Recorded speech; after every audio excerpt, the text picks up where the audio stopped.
সরকার যেভাবে চলছে তাতে অবস্থা দৃষ্টে মনে হয় সমস্ত ক্রেডিট শেখা। এর কারণ হলো এত সুন্দর একটা অর্থনীতি রেখে গেছে যে ইচ্ছা মতো আপনি 20,000 কিলো খাল কাটছেন। এই খাল তো লন্ডন থেকে টাকা আনা হয়নি, আমেরিকা থেকে টাকা হয় না। এই টাকা তো আমাদের রাষ্ট্রীয় টাকা, কোষাগারের টাকা। তো সেই টাকা আয়দার ইউনূস সাহেব দিয়ে গেছে অথবা শেখ হাসিনা দিয়ে গেছেন, নাহলে টাকা আসবে কোথায়? এক মাসে এই প্রধানমন্ত্রীকে আপনি আসলে কেমন দেখলেন, আপনার বিশ্লেষণ? আমরা তো সবসময় ক্ষমতার, তো উনি যে উদারতা দেখাচ্ছেন, রাস্তাঘাটে খোলামেলা চলাফেরা করছেন, তারপর নিজের ব্যয় সংকোচন করছেন, যথাসম্ভব ভালো মানুষই দেখানোর চেষ্টা করছেন, হেলিকপ্টার ব্যবহার না করে প্লেনে যাচ্ছেন, কৃষক কাঠ খাল কাটা থেকে শুরু করে সেই একটু খাল কাটার জন্য ঢাকা থেকে মানে পুরো বহর নিয়ে তারপরে উত্তরবঙ্গে গিয়ে সেখানে খাল কেটে আবার দিনে দিনে ফেরত আসা।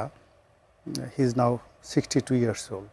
এটা চারটিখানি কথা না, এখানে আপনার আন্তরিকতা থাকতে হবে এবং ডিভোশন থাকতে হবে, আদারওয়াইজ এই পরিশ্রম কেউ করতে পারে না। সবাই তো মানে ওই যে বলে রুমের মধ্যে অফিসের মধ্যে বসেই সুইচ টিপে।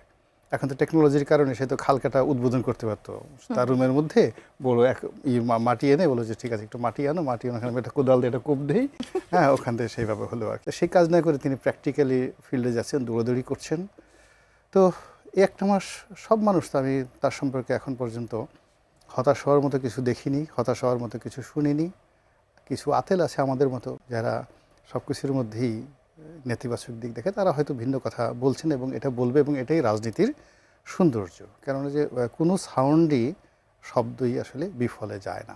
তো সেই অর্থে সরকার চেষ্টা করে যাচ্ছে এই। আর যেটা হলো যে আমরা যে কারণগুলোতে খুব ভয় পাচ্ছি, ভয় পাচ্ছি হলো 15 বছরের যে অব্যাহত যে ডিস্ট্রাকশন, আইনশৃঙ্খলা ডিস্ট্রাকশন, বিচার ব্যবস্থা, তারপরে ফাইন্যান্স, অর্থনীতি, কর্মসংস্থান, শিল্পায়ন, এবং এটা আবার ডক্টর মোহাম্মদ ইউনূসের জমানাতে আরও ম্যাসিভ খারাপ অবস্থায় গেছে। এবং ওই সময়টাতে এরা সবাই খুব মিথ্যা কথা বলেছে, মানে মিথ্যা কথা বলেছে। স্বয়ং ডক্টর ইউনূস থেকে শুরু করে প্রত্যেকটা লোক এক একজন একেবারে কথাশিল্পী, এমন সুন্দরভাবে তারা মিথ্যা কথা বলেছে যে সারা দেশ দুধ এবং নহরে ভাসছে। তো সেই দিক থেকে নতুন সরকার আছে, আমি মনে করি তাদের উচিত হলো যে অর্থনীতি এবং যে অন্যান্য যে জায়গাতে রাষ্ট্র ব্যবস্থাপনায় তারা যে সমস্যাগুলো মোকাবেলা করছে সেইগুলোর ব্যাপারে খোলামেলা জাতিকে জানানো এবং বলানো। তাতে করে হয় কি যে একটা ট্রান্সপারেন্সি থাকবে।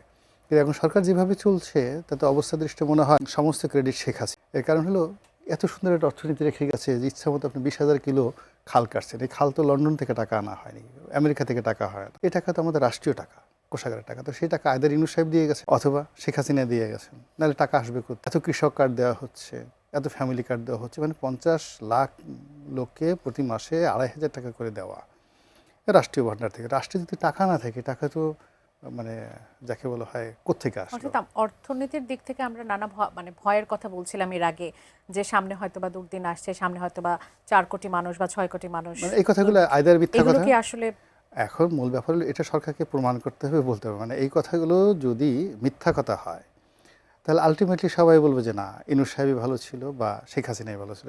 মানে আলটিমেটলি সব কিছুই আগের সরকার ওখানে চলে যাবে। তা আমার কাছে যেটা মনে হচ্ছে যে সরকার যদি ট্যাক্টফুল হতো তাহলে খরচের খাতের তুলনায় যদি আয়ের খাতটা প্রথম কয়েকটা মাস দেখাতো, বেশি আয় করতে হবে, এই সমস্যা আছে, এই সমস্যা আছে, তারপরে ধীরে ধীরে আস্তে আস্তে ছাড়লে মানুষ খুশি হতো যে আমি কাজ করতে চাই, কিন্তু আগের সরকার সব ফুকলা করে গেছে, আগের সরকার সব নিয়ে গেছে, তাহলে এগুলো অনেকটা ডিপ্লোম্যাটিক হতো। কিন্তু এখন যেভাবে রাজভাণ্ডার থেকে টাকা বেরোচ্ছে আর যেভাবে খরচ হচ্ছে, তাতে মনে হয় যে তো ওখানে টাকার বস্তা রেখে যাওয়া।